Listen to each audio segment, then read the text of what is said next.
Hi all അസ്സലാമു അലൈക്കും welcome back to my channel. പുതിയൊരു വീഡിയോയിലേക്ക് എല്ലാവർക്കും സ്വാഗതം.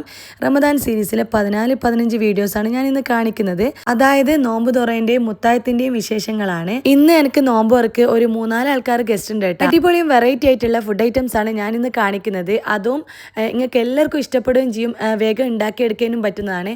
ഞാൻ അങ്ങനെ മുന്നേ പ്രിപ്പയർ ചെയ്ത് വെക്കലൊന്നുമില്ല. നെയ്പ്പത്തിൽ ഉണ്ടാക്കാലോ എന്ന് വെച്ച് ഇന്നലെ രാത്രി കുതിർത്ത് വെച്ചതാണ് അരി. നല്ല തിളച്ച വെള്ളം അല്ലാണ്ട് ഒരു മീഡിയം സൈസ് ചൂടുവെള്ളത്തിലാണ് വെച്ചിട്ടുള്ളത്. അപ്പം ഇത് നന്നായിട്ട് കുതിർന്ന് വന്നിട്ടുണ്ട്. 3 കപ്പ് അരിയാണ് എടുത്തിട്ടുള്ളത്. ഇത് നന്നായിട്ട് കഴുകി വൃത്തിയാക്കി ഞാനിത് മിക്സിയിലോട്ടേക്ക് ഇട്ട് കൊടുക്കുന്നുണ്ട്. ഞാനിങ്ങനെ അരി കുതിർത്തി വെച്ച് കഴിഞ്ഞാൽ ആദ്യം ഒറോട്ടിക്കലുള്ള അരി അരച്ചിട്ട് പിന്നെ ലാസ്റ്റാണ് നെയ്പ്പത്തിലിന് അരി അരക്കുക. കാരണം അതിൽ പെരിഞ്ചീരകവും ചെറിയ ഉള്ളിയെല്ലാം ഇടുന്നുണ്ടല്ലോ. ഒരു 4 ചെറിയുള്ളി ഇതിൽ ഇട്ട് കൊടുത്തിട്ടുണ്ട്. 1 ടീസ്പൂൺ പെരിഞ്ചീരകം, അതായത് വലിയ ജീരകവും പിന്നെ കുറച്ച് ഉപ്പും കൂടി ഇട്ട് കൊടുത്തിട്ട് പിന്നെ വെള്ളവും കൂടി ഒഴിച്ചു കൊടുക്കണം. വെള്ളം കുറച്ചേ വേണ്ടുള്ളൂ. ഇത് ഒരു കരികരിപ്പായിട്ട് അരഞ്ഞു കിട്ടണം, നന്നായിട്ട് അരയണമെന്നില്ല. ഇപ്പം നിങ്ങൾക്ക് മിക്സിയിൽ വെള്ളം കാണുന്നില്ലാലും കുറച്ചേ വേണ്ടുള്ളൂ. നമ്മൾ നാട്ടിൽ നിന്ന് ഗ്രൈൻഡറിലെല്ലാം അരക്കുന്നതാണെങ്കിൽ കുറച്ചേ വെള്ളം ചേർക്കുള്ളൂ, അത് ടൈറ്റായിട്ട് കിട്ടുകയും ചെയ്യും.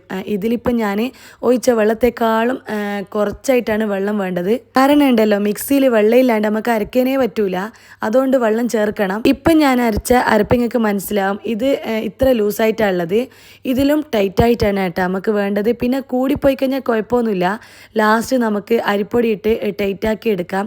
പക്ഷേ അരക്കുന്ന ടൈമിന് കുറച്ച് ടൈറ്റായി കിട്ടുകയാണെങ്കിൽ അത്രയും നല്ലതാണ്. ഞാൻ രണ്ടാമത്തെ ട്രിപ്പ് നിങ്ങൾക്ക് കാണിച്ചു തരാം എങ്ങനെയാണ് അരി അരക്കുന്നതെന്ന്. നെയ്പ്പത്തിൽ വളരെ ഈസിയാണ്. നേരത്തെ അരച്ച അരപ്പിലും അതുപോലെ ഇതിലും ഞാൻ അര കപ്പ് തേങ്ങ ഇട്ട് കൊടുത്തിട്ടുണ്ട്. ടോട്ടൽ 1 കപ്പ് 3 ട്രിപ്പായിട്ട് ഞാൻ അരച്ചിട്ടുണ്ട്. അപ്പോൾ 3 കപ്പ് അരിക്ക് 1.5 കപ്പ് തേങ്ങ ഞാൻ എടുത്തിട്ടുണ്ട്. തേങ്ങ കൂടുന്തോറും ടേസ്റ്റ് കൂടും കേട്ടോ. അപ്പോൾ തേങ്ങ കൂടിക്കഴിഞ്ഞാലൊന്നും കുഴപ്പമൊന്നുമില്ല, പക്ഷേ വല്ലാണ്ട് കൂടിപ്പോണ്ടെന്നാൽ മതി. ഇതാ രണ്ടാമത്തെ ട്രിപ്പ് ഞാൻ അരച്ചിട്ടുണ്ട്. ഈ ഒരു ടൈറ്റിൽ നമുക്ക് കിട്ടണം. നാട്ടിൽ ഗ്രൈൻഡറിലാകുമ്പം ഇതിലും ടൈറ്റ് ആയിട്ടാണ് കിട്ടുക, പക്ഷേ ഇവിടെ കൂടിപ്പോയാലൊന്നും കുഴപ്പമൊന്നുമില്ല. മൂന്നാമത് അരച്ചപ്പം അതിൻ്റെ കുറച്ച് ലൂസായി പോയിട്ടുണ്ട്, നിങ്ങൾക്ക് കാണുമ്പോൾ മനസ്സിലായിട്ടുണ്ടാവും. അപ്പം ഞാൻ അരിപ്പൊടി ആമീസിൻ്റെ പത്തിരിപ്പൊടി ഞാൻ ഇതിലേക്ക് മിക്സാക്കി എടുക്കുന്നുണ്ട്. നമുക്ക് നെയ്പ്പത്തിന് എത്രയാണോ വേണ്ടത് ആ ഒരു പരുവത്തിലാക്കി എടുക്കാം. അപ്പം ഞാനിത് കുഴച്ചെടുക്കുന്നുണ്ട്. അങ്ങനെ നമ്മൾ നെയ്പ്പത്തിൻ്റെ മാവ് ഇവിടെ സെറ്റ് ആയിട്ടുണ്ട്. ഇത് ഞാൻ ഫ്രിഡ്ജിലോട്ടേക്ക് എടുത്ത് വെക്കുന്നുണ്ട്. നമുക്ക് എപ്പോഴാണ് ആവശ്യമുള്ളത് ആ ടൈമിന് ചൂടാലെ ഉണ്ടാക്കി എടുക്കാനും പറ്റും. ഒരു 10-15 മണിക്കാണ് കേട്ടോ ഞാൻ അരച്ചിട്ട് ഫ്രിഡ്ജിലോട്ടേക്ക് എടുത്ത് വെച്ചത്. ഇനി രണ്ടാമത്തെ പരിപാടി എന്ന് വെച്ച് കഴിഞ്ഞാൽ ചിക്കന് ചെറുതായിട്ട് നീളത്തിൽ കട്ട് ചെയ്ത് വെച്ചിട്ടുണ്ട്. ഇത് കഴുകി വൃത്തിയാക്കി എടുത്തിട്ടുള്ളതാണ്. ഞാൻ ത്രെഡ് ചിക്കൻ, അതായത് ചിക്കൻ പൊട്ടിത്തെറിച്ചതാണ് ഉണ്ടാക്കുന്നത്. നോമ്പ് തുറക്കുന്ന സമയത്ത് സ്നാക്സ് ആയിട്ട് ഉണ്ടാക്കുന്നതാണ്. ഇതിലേക്ക് ഞാൻ ഉപ്പിട്ട് കൊടുത്തിട്ട് മിക്സാക്കി എടുത്തിട്ടുണ്ട്. അതുപോലെ ഒരു 1/4 ടീസ്പൂൺ മഞ്ഞളും 1 ടേബിൾ സ്പൂൺ മുളകിൻ്റെ പൊടിയും കൂടി ഇട്ട് കൊടുത്തിട്ടുണ്ട്. ഇനി ഇതിലേക്ക് ഇട്ട് കൊടുക്കുന്നത് ഒരു 1/2 ടീസ്പൂൺ കുരുമുളകിൻ്റെ പൊടിയാണ്. പിന്നെ ഒരു മുട്ട ഒടിച്ചിട്ട് കൊടുക്കുന്നുണ്ട്. ഈ ഒരു റെസിപ്പി ഞാൻ ഷോർട്സ് ആയിട്ട് ചെയ്തപ്പം ഒരു 2.5 ലക്ഷം ആൾക്കാർ കണ്ടിട്ടുണ്ട്. ഇൻസ്റ്റയിലും 2.25 ലക്ഷത്തോളം ആൾക്കാർ കണ്ടിട്ടുണ്ട് കേട്ടോ. അടിപൊളിയാണ്. ഇതിലേക്ക് ഞാൻ 1 ടേബിൾ സ്പൂൺ സോയാ സോസ് ഇട്ട് കൊടുക്കുന്നുണ്ട്. പിന്നെ ഞാൻ ഇതിലേക്ക് ആഡ് ചെയ്യുന്നത് 1 ടേബിൾ സ്പൂൺ കോൺഫ്ലോറും 1 ടേബിൾ സ്പൂൺ മൈദപ്പൊടിയാണ്. നേരത്തെയുള്ള വീഡിയോയിൽ ഞാനത് ഇട്ടിട്ടില്ലേനും ഇത് എക്സ്ട്രാ ഞാൻ ആഡ് ചെയ്യുന്നുണ്ട്. ഇത് ഇട്ടിക്കില്ലെങ്കിലൊന്നും കുഴപ്പമില്ല കേട്ടോ. ഇനി 1 ടേബിൾ സ്പൂണ് തൈരും ഇതിലേക്ക് ആഡ് ചെയ്യുന്നുണ്ട്. ഇത് സൂപ്പർ ടേസ്റ്റ് ആണ് കേട്ടോ. 1/4 ടേബിൾ സ്പൂണ് ഇഞ്ചിയും വെളുത്തുള്ളിയും പേസ്റ്റ് ഞാൻ ഇതിലേക്ക് ഇട്ട് കൊടുക്കുന്നുണ്ട്.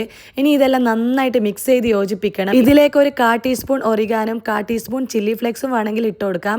കണ്ട ഇതുപോലെ നമുക്ക് കിട്ടണം. അത് ഞാൻ അവിടെ മാറ്റി വെക്കുന്നുണ്ട്. ഇനി അടുത്ത പരിപാടി എന്ന് വെച്ച് കഴിഞ്ഞാൽ ബസ്മതി അരി കുതിർത്ത് വെക്കണം. അത് പെട്ടെന്ന് തോന്നിയതാണ്. അടുക്കളയെ കയറി കഴിഞ്ഞാലാണ് എന്തെങ്കിലും കണ്ടു കഴിഞ്ഞാൽ അപ്പോൾ അത് ഉണ്ടാക്കാം ഇത് ഉണ്ടാക്കാൻ തോന്നും. അപ്പോൾ ബസ്മതി അരി കണ്ടപ്പം ഇത് ഉണ്ടാക്കാമെന്ന് വിചാരിച്ചു. പിന്നെ ഹസ്ബൻഡ് പറഞ്ഞു ചോറ് കഴിക്കുമോ, കാരണം നോമ്പിൻ്റെ ടൈമിനെല്ലാം അധികം പള്ളിയിൽ നിന്നെല്ലാം ചോറെല്ലാം കിട്ടുന്നുണ്ട്.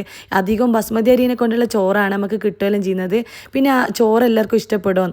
പിന്നെ ഒരു 2 മനസ്സിലാണുള്ളത്. എന്തായാലും കുതിർത്ത് വെക്കാമെന്ന് വിചാരിച്ചു. കുതിർത്ത് വെച്ച് കഴിഞ്ഞാൽ ഉണ്ടാക്കിയെടുക്കാം, അല്ലെങ്കിൽ അത് ഫ്രിഡ്ജിലെടുത്ത് വെക്കാം. അത് കുതിർന്ന് കഴിഞ്ഞാൽ പിറ്റേന്ന് നമുക്ക് എന്തെങ്കിലും ഉണ്ടാക്കിയെടുക്കാമെന്ന് വിചാരിച്ചു. അപ്പോൾ നന്നായിട്ട് കഴുകിയിട്ടാണ് ഇത് കുതിർത്ത് വെക്കേണ്ടത്. ഒരു 3 കപ്പ് അരിയാണ് ഞാൻ എടുത്തിട്ടുള്ളത്. 2 മണിക്കൂറേ വേണ്ടുള്ളൂ കേട്ടോ. അപ്പോൾ ഞാനതവിടെ വെച്ചു. ഇനി അടുത്ത പരിപാടി എന്ന് വെച്ച് കഴിഞ്ഞാൽ സമൂസ ഷീറ്റ് എടുത്തിട്ടുണ്ട്. ഇതുകൊണ്ടാണ് ഞാൻ ത്രെഡ് ചിക്കൻ ഉണ്ടാക്കിയെടുക്കുന്നത്, അതായത് ചിക്കൻ പൊടിത്തെറിച്ചത്. കഴിഞ്ഞ നോമ്പിന് ഏറ്റവും കൂടുതൽ ഉണ്ടാക്കിയെടുത്തിട്ടുള്ള റെസിപ്പിയാണ്. എൻ്റെ വീട്ടിലുള്ളവർക്കെല്ലാം വല്ലാണ്ട് ഇഷ്ടപ്പെട്ടിട്ടുണ്ടേനും, പക്ഷേ ഞാൻ ഹസ്ബൻഡിന് കൊടുത്തിട്ടില്ല. അതുകൊണ്ട് തന്നെ എനിക്ക് ഇപ്രാവശ്യം ഇതുകൊണ്ടുള്ള ഐറ്റംസ് ഉണ്ടാക്കണം തോന്നിയിട്ടുണ്ടായിരുന്നു. ഞാൻ ആദ്യമായിട്ടാണ് ഇപ്പോൾ ഇവിടുന്ന് ഉണ്ടാക്കിയെടുക്കുന്നത്. സമൂസ ഷീറ്റ് കൊണ്ട് കുറേ ഐറ്റംസ് ഞാൻ ഉണ്ടാക്കിയെടുത്തിട്ടുണ്ട് കേട്ടോ. അതെല്ലാം റമദാൻ റെസിപ്പീസ് എന്നുള്ള പ്ലേലിസ്റ്റിലുണ്ട്, നിങ്ങൾ കണ്ടാൽ മതി. പ്രത്യേകിച്ച് മക്കൾസിൻ്റെ മദ്രസയിലും സ്കൂളെല്ലാം ഞാൻ കൊടുത്തിട്ടുണ്ട്. ഞാനിത് കത്തി കൊണ്ടാണ് ആദ്യം മുറിക്കുന്നത്. ടൈമില്ലാത്തതുകൊണ്ട് കുറച്ചൊന്ന് തിരക്കായിപ്പോയി. കത്തി കൊണ്ട് മുറിച്ചാൽ ഫ്ലോപ്പ് ആവും. കുറച്ച് വീതിയുള്ള കട്ടിംഗ് ആണ് കിട്ടുന്നത്. പിന്നെ കത്തി കൊണ്ട് നൈസായിട്ട് നമുക്ക് നന്നായിട്ട് കട്ട് ചെയ്ത് എടുക്കുന്നുണ്ട്. ഇത് സ്വിറ്റ്സിൻ്റെ സമൂസ ഷീറ്റാണ്. വളരെ നേരിയതായിട്ട് കട്ട് ചെയ്ത് കഴിഞ്ഞാൽ ത്രെഡ് ചിക്കന് സൂപ്പറായിട്ട് ഉണ്ടാവുക. അത് നന്നായിട്ട് പെർഫെക്റ്റ് ആയിട്ട് നമുക്ക് കിട്ടുകയും ചെയ്യാം. കുറച്ച് വീതിയിലാകുമ്പം നമുക്കത് ഫിനിഷിങ് കിട്ടൂല. വ്യത്യാസം നിങ്ങൾക്ക് കണ്ടാൽ മനസ്സിലാവും. കത്തി കൊണ്ട് മുറിച്ചതും കത്തി കൊണ്ട് മുറിച്ചതും എല്ലാം കൂടി ഞാൻ മിക്സ് ആക്കി എടുത്തിട്ടുണ്ട്. ഇനി ഇതിലേക്ക് കോൺഫ്ലോർ ആഡ് ചെയ്യുന്നുണ്ട്. ഒരു 2 ടേബിൾ സ്പൂൺ കോൺഫ്ലോർ ആഡ് ചെയ്യുന്നുണ്ട്. വീണ്ടും ഞാൻ സമൂസ ഷീറ്റ് മുറിച്ചിട്ട് ഇതിലേക്ക് ഇട്ട് കൊടുക്കുന്നുണ്ട് കേട്ടോ. കാരണം കുറച്ച് കൂടുതലുണ്ട്. അപ്പോൾ ഞാൻ ഇതെല്ലാം മിക്സ് ആക്കി എടുത്തിട്ടുണ്ട്. ഇത്രയും കിട്ടിയിട്ടുണ്ട് കേട്ടോ. നമുക്ക് കോൺഫ്ലോർ ആഡ് ചെയ്യുന്ന വെച്ചാൽ ചിക്കൻ പൊരിക്കുന്ന സമയത്ത് നമുക്ക് കുറച്ചും കൂടി ഒരു ക്രിസ്പി ആയിട്ട് കിട്ടും. അതിന് വേണ്ടിയിട്ടാണ്. അപ്പം ഞാൻ ഈ ചിക്കൻ ഇതിലേക്ക് ഇട്ട് കൊടുക്കുന്നുണ്ട്. ഞാനിപ്പോൾ ചെയ്യുന്നതിലോട്ട് തന്നെ ചെയ്യണം കേട്ടോ. വലത്തേ കൈ കൊണ്ട് ഞാൻ ചിക്കൻ ഇതിലേക്ക് ഇട്ട് കൊടുത്തിട്ട് ഇടത്തേ കൈ കൊണ്ട് കവറാക്കി എടുക്കണം സമൂസ ഷീറ്റും ചിക്കനും കൂടിയിട്ട്. അല്ലെങ്കിൽ ഉണ്ടല്ലോ കൈമലെല്ലാം പറ്റി പിടിക്കും. സമൂസ ഷീറ്റ് എല്ലാം പെർഫെക്റ്റ് ആയിട്ട് കിട്ടൂല. ആകെ നനഞ്ഞ് കൈമെല്ലാം പറ്റി പിടിച്ച് ക്വാണ്ടിറ്റി കുറഞ്ഞും പോകട്ടാ. അപ്പം ഞാൻ ഇതുപോലെ എല്ലാം ചെയ്തെടുക്കുന്നുണ്ട്. ഇത് അടിപൊളി ടേസ്റ്റാണ്. മസ്റ്റ് ട്രൈ ആണ്. എന്തായാലും നിങ്ങൾ നോമ്പിന് തന്നെ ഒന്ന് ട്രൈ ചെയ്ത് നോക്കട്ടാ. ഇത് നമുക്ക് സ്റ്റോർ ചെയ്ത് ഇതുപോലെ തന്നെ ഫ്രീസറിൽ വെക്കുകയും ചെയ്യാം. ഇത് 1 മണിക്കൂർ 2 മണിക്കൂർ ഫ്രിഡ്ജിൽ വെച്ചിട്ട് പിന്നെ നമുക്ക് എടുത്തിട്ട് ഫ്രീസറിൽ കവറിലിട്ട് വെക്കാം. പറ്റി പിടിക്കുകയൊന്നും ചെയ്യൂല. ഉപയോഗിക്കുന്നതിൻ്റെ 1 മണിക്കൂർ മുന്നേ എടുത്ത് പുറത്ത് വെച്ചാൽ മതി. ഞാൻ കഴിഞ്ഞ നോമ്പിനെല്ലാം ചെയ്തിട്ടുണ്ടേനും. റമദാൻ ഫസ്റ്റത്തെ നോമ്പിൻ്റെ വീഡിയോ ഉണ്ട്, അത് നിങ്ങൾ കണ്ടാൽ മതി. ഞാൻ ഇതുപോലത്തെ കുറേ റെസിപ്പീസ് അങ്ങനെ ചെയ്ത് വെച്ചിട്ടുണ്ടേനും. അപ്പം ഞാനിതെല്ലാം നെയ്യിലിട്ട് പൊരിച്ചെടുക്കുന്നുണ്ട്. ഓയിൽ ഞാൻ ചൂടാക്കി വെച്ചിട്ടുണ്ടേനും.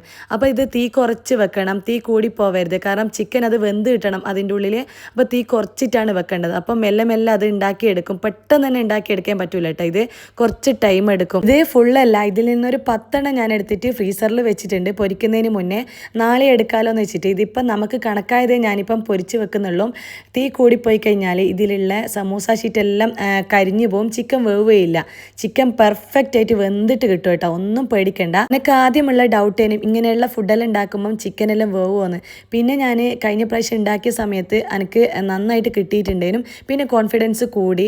ഇത് ഞാൻ പിറ്റേന്ന് ചെയ്ത വീഡിയോ ഞാൻ ഇതിൽ ഉൾപ്പെടുത്തുന്നുണ്ട് കേട്ടോ. ഇതിൻ്റെ കൂടെ ഞാൻ ഡൈനാമൈറ്റ് സോസാണ് ഉണ്ടാക്കിയിട്ടുള്ളത്. അത് സൂപ്പറാണ്. അത് മയോണീസും പിന്നെ ടൊമാറ്റോ സോസും കുറച്ച് മുളകിൻ്റെ പൊടി മിക്സാക്കി എടുത്തിട്ടുള്ളതാണ്. ഒരു ത്രെഡ് ചിക്കന് പെർഫെക്റ്റ് കോംബോ ആണ് കേട്ടോ. ഒരു മുട്ടക്കാണ് ഞാൻ മയോണീസ് ഉണ്ടാക്കി എടുത്തിട്ടുള്ളത്. പിന്നെ അത് മാത്രമല്ല, അതിന് കണക്കായിട്ട് കുറച്ച് ടൊമാറ്റോ സോസും പിന്നെ മുളകിൻ്റെ പൊടിയും. വേറെ ഒന്നും വേണ്ടയില്ല. കണ്ട ചിക്കനെല്ലാം നന്നായിട്ട് പൊരിഞ്ഞിട്ടുണ്ട്. ഒരു നോമ്പ് തുറക്ക് ഒരു 19-20 ത്രെഡ് ചിക്കൻ ഞാൻ ഉണ്ടാക്കി എടുത്തിട്ടുണ്ട് കേട്ടോ. പെട്ടെന്ന് തീർന്നിട്ടുമുണ്ട്. അതിൻ്റെ കൂടെ കായ്പോള, മുട്ട പൊരിച്ചത്, പിന്നെ അനിയൻ വരുമ്പം കുറച്ച് ചായക്കൂട്ടുന്നേയും കൊണ്ടുവന്നിട്ടുണ്ടേനും. പിന്നെ എല്ലാം ഭയങ്കര ഫാസ്റ്റാനും. എല്ലാവരും നോമ്പ് തുറന്നു. പിന്നെ ഒന്നിനും നേരം കിട്ടിയിട്ടില്ല. ആ ഒരു ടൈമിനേനും ഞാൻ കബ്സ അടുപ്പത്ത് വെച്ചിട്ടുള്ളത്. അതുകൊണ്ട് തന്നെ വീഡിയോ എടുക്കാനൊന്നും പറ്റിയിട്ടില്ല. എല്ലാവർക്കും നോമ്പല്ലേ, എനിക്കും നോമ്പാണ്. അതുകൊണ്ട് തന്നെ പിന്നെ വീഡിയോ എടുക്കാൻ പറ്റിയിട്ടില്ല കേട്ടോ. ഇത് കുറച്ച് നേരത്തെ ചെയ്ത് വെക്കണേനും പിന്നെ ഒരു കൺഫ്യൂഷൻ ആയപ്പം അവിടെ വെച്ചതാണ്. പിന്നെ ലാസ്റ്റ് നോമ്പ് തുറന്നെല്ലാം കഴിഞ്ഞ് നിസ്കാരമെല്ലാം കഴിഞ്ഞതിന് ശേഷമാണ് ഞാൻ ചോറിൻ്റെ പരിപാടിയിലേക്ക് കടന്നിട്ടുള്ളത്. കാരണം ഞാൻ വിചാരിച്ചു ഒരുമിച്ചിട്ടാണ് എല്ലാം കൊണ്ടാക്കുക. പിന്നെ നോമ്പ് തുറക്കുന്ന ടൈമിന് സ്നാക്സും പിന്നെ മുത്തായത്തിന് കഴിക്കാമെന്ന് വിചാരിച്ചു. ഈ ഒരു കബ്സ അടിപൊളിയാണ്. അടിപൊളി എന്ന് വെച്ചാൽ അത്രക്കും എല്ലാവർക്കും ഇഷ്ടപ്പെട്ടിട്ടുണ്ട് കേട്ടോ. അനിയനിക്കും പിന്നെ അതുപോലെ വന്ന ഗസ്റ്റിനെല്ലാം നന്നായിട്ട് ഇഷ്ടപ്പെട്ടിട്ടുണ്ട്. ഹസ്ബൻഡും പറഞ്ഞു സാധാരണ നമുക്ക് മന്തി അത്ര ഇഷ്ടമല്ല, പക്ഷേ കബ്സ, മജ്ബൂസ്, പെരി പെരി മന്തി അതൊക്കെയാണ് നമുക്കിഷ്ടം. കുറച്ച് സ്പൈസീൻ്റെ ആൾക്കാരാണ്. അപ്പം ഈ ഒരു കബ്സ ഞാൻ എന്തായാലും ഇടുന്നതായിരിക്കും കേട്ടോ. ഈ ഒരു റെസിപ്പി മസ്റ്റ് ട്രൈ ആണിത്. വീഡിയോ എടുക്കണം എന്ന് വെച്ചിട്ടാണ് എല്ലാം സെറ്റാക്കി വെച്ചിട്ടുള്ളത്. പിന്നെ പറ്റിയിട്ടില്ല. ഇൻഷാല്ലാ ഇനി എപ്പെങ്കിലും ഇടാം. ഇനി അടുത്ത പരിപാടി എന്ന് വെച്ചാൽ നെയ്പത്തിൽ ചുടലാണ്. നെയ്പത്തിൽ നേരത്തെ ചുട്ട് വെച്ച് കഴിഞ്ഞാൽ അത്ര ടേസ്റ്റ് ഉണ്ടാവില്ല. അത് സോഫ്റ്റ് എല്ലാം പോകും. അപ്പം നമ്മളിത് ചുട്ടാലാണ് അത് നന്നായിട്ട് കിട്ടുള്ളൂ. നല്ല ക്രിസ്പി ആയിട്ട് കിട്ടുള്ളൂ. അങ്ങനെ നെയ്പത്തിൽ ഞാൻ ഫ്രിഡ്ജിൽ നിന്ന് എടുത്ത് കുറച്ച് നേരമായി. ഇനി ഇത് നന്നായിട്ട് പരത്തിയിട്ട് നെയ്യിലിട്ട് പൊരിച്ചെടുക്കണം. നന്നായിട്ട് പരുത്തൊന്നും ചെയ്യണ്ട കേട്ടോ. കൈമേലും അതുപോലെ ഇലയിലും കുറച്ച് നെയ്യാക്കിയിട്ട് ഞാനിത് പരുത്തി നെയ്യിലോട്ടേക്ക് ഇടുന്നുണ്ട്. നെയ്യ് നന്നായിട്ട് ചൂടാവണം. ഫുൾ ഫ്ലെയിമിലാവണം കേട്ടോ. എന്നാലേ ഇത് പൊന്തി വരുള്ളൂ. ഇത് ആദ്യം ഉണ്ടാക്കുന്ന 2-3 എണ്ണം അങ്ങി വരാണ്ടേനും കിട്ടിയത്. കാരണം വെച്ച് കഴിഞ്ഞാൽ നെയ്യ് അധികം കാഞ്ഞിട്ടില്ല. പിന്നീടാണ് എല്ലാം സെറ്റായി കിട്ടിയിട്ടുള്ളത്. നല്ലൊരു ചെറുതായിട്ടൊരു ബ്രൗൺ കളറായി കിട്ടും. അപ്പം നമ്മുടെ നെയ്പത്തിൽ പെർഫെക്റ്റ് ആയി കിട്ടുകയും ചെയ്യും കേട്ടോ. തേങ്ങ ഉണ്ടായതുകൊണ്ട് തന്നെ കടിക്കുമ്പോൾ കഴിക്കുമ്പോൾ സൂപ്പർ ടേസ്റ്റ് ഉണ്ടാവുകയും ചെയ്യും. ഇത് നമ്മളെ കണ്ണൂർ, കോഴിക്കോട്, മലബാറുള്ള പോലെ മെയിൻ ഒരു ഡിഷാണ്. എൻ്റെ ഹസ്ബൻഡിനും ഭയങ്കര ഇഷ്ടമാണ് കേട്ടോ ഇത്. ഈ ഒരു നെയ്പത്തിൽ ഇതിൻ്റെ കോംബോ മുട്ടച്ചാറും അല്ലെങ്കിൽ ഇറച്ചിക്കറിയാണ്. പിന്നെ മീൻകറിയും അത് വിട്ടുപോയതാണ് കേട്ടോ. അപ്പം ഈ ഒരു നെയ്പത്തിൽ ഈസി ആയിട്ട് നമുക്ക് ഉണ്ടാക്കിയെടുക്കാം. പ്രത്യേകിച്ച് ഫ്ലാറ്റിൽ നിന്ന് നെയ്പത്തിൽ ഉണ്ടാക്കിയെടുക്കുമ്പോൾ ശ്രദ്ധിക്കണം കേട്ടോ. നെയ്യ് കഴിയുന്ന സമയത്ത് അലാറം അടിയാൻ സാധ്യതയുണ്ട്. നെയ്പത്തിൽ മാത്രമല്ല ചട്ടി ചൂടാകുന്ന സമയത്തെല്ലാം അങ്ങനെ സംഭവിക്കുന്നുണ്ട്. ഇവിടെ അങ്ങനെ ഉണ്ടായിട്ടില്ല. ഇതിൽ മുന്നത്തെ ഫ്ലാറ്റിൽ അങ്ങനെ എനിക്ക് സംഭവിച്ചിട്ടുണ്ടേനു കേട്ടോ. ഇത് നമ്മളെ അടുപ്പിന്റെ നേരെ മുകളിലായിട്ടേനും ആ ഒരു അലാറത്തിന്റെ സിസ്റ്റം ഉള്ളത്. അത് നമ്മളെ സേഫ്റ്റിക്കാണ്. അങ്ങനെ നമ്മളെ ഇറച്ചിക്കറി ഇവിടെ സെറ്റായി ആയിട്ടുണ്ട്. അപ്പം നമ്മളെ മുത്തായത്തിൻ്റെ ഫുൾ റെസിപ്പിയാണിത്. അതിൻ്റെ ഇടയിൽ ഞാൻ കുഞ്ഞിപ്പത്തിലും ആക്കിയിട്ടുണ്ട് കേട്ടോ. എല്ലാ വീഡിയോ നമുക്ക് കാണിക്കാൻ പറ്റൂല, പ്രത്യേകിച്ചിട്ട് ഇങ്ങനെ വീഡിയോയിൽ എടുക്കുമ്പം നല്ല ടൈമാവും. അതുകൊണ്ട് ഞാൻ കുഞ്ഞിപ്പത്തിൻ്റെ റെസിപ്പിയെല്ലാം മുന്നേ ചെയ്തിട്ടുണ്ട്.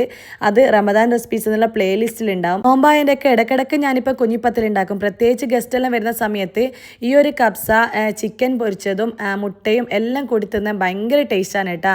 ഞാൻ എന്തായാലും ഇൻഷാല്ലാ ഞാൻ ഇതിൻ്റെ റെസിപ്പി ഇടും. പിന്നെ ഇന്ന് നമ്മളെ കൂടെ നോമ്പുറക്കാൻ വന്നിട്ടുള്ളത് എൻ്റെ ബെസ്റ്റ് ഫ്രണ്ട് എന്ന് പറയാം. മുന്നേ ഷെയറിംഗ് ആയിട്ടുള്ളവരാണ്, തൃശ്ശൂരുള്ളവരാണ്.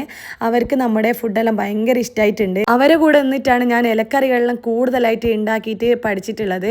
അവർ മട്ടേൻ്റെ ചോറും അതുപോലെ എല്ലാ ഇലക്കറികളും പിന്നെ പച്ചക്കറി കൊണ്ട് തോരനും എല്ലാം ഉണ്ടാക്കല്. നമ്മൾ കൂടുതൽ ഇറച്ചിയും മീനും, പച്ചക്കറി കുറവാണ്.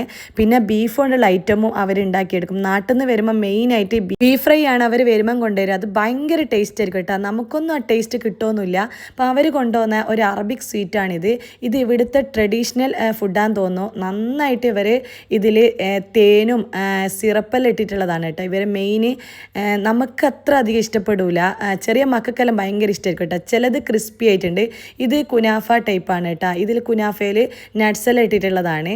ഇത് കുറച്ച് നമുക്ക് കഴിക്കാൻ പറ്റും. കൂടുതൽ കഴിക്കുമ്പോൾ നമുക്കതൊരു മസ്ത് പിടിക്കുമെന്ന് അറിയില്ല, അതുപോലെ ഉണ്ടാവും.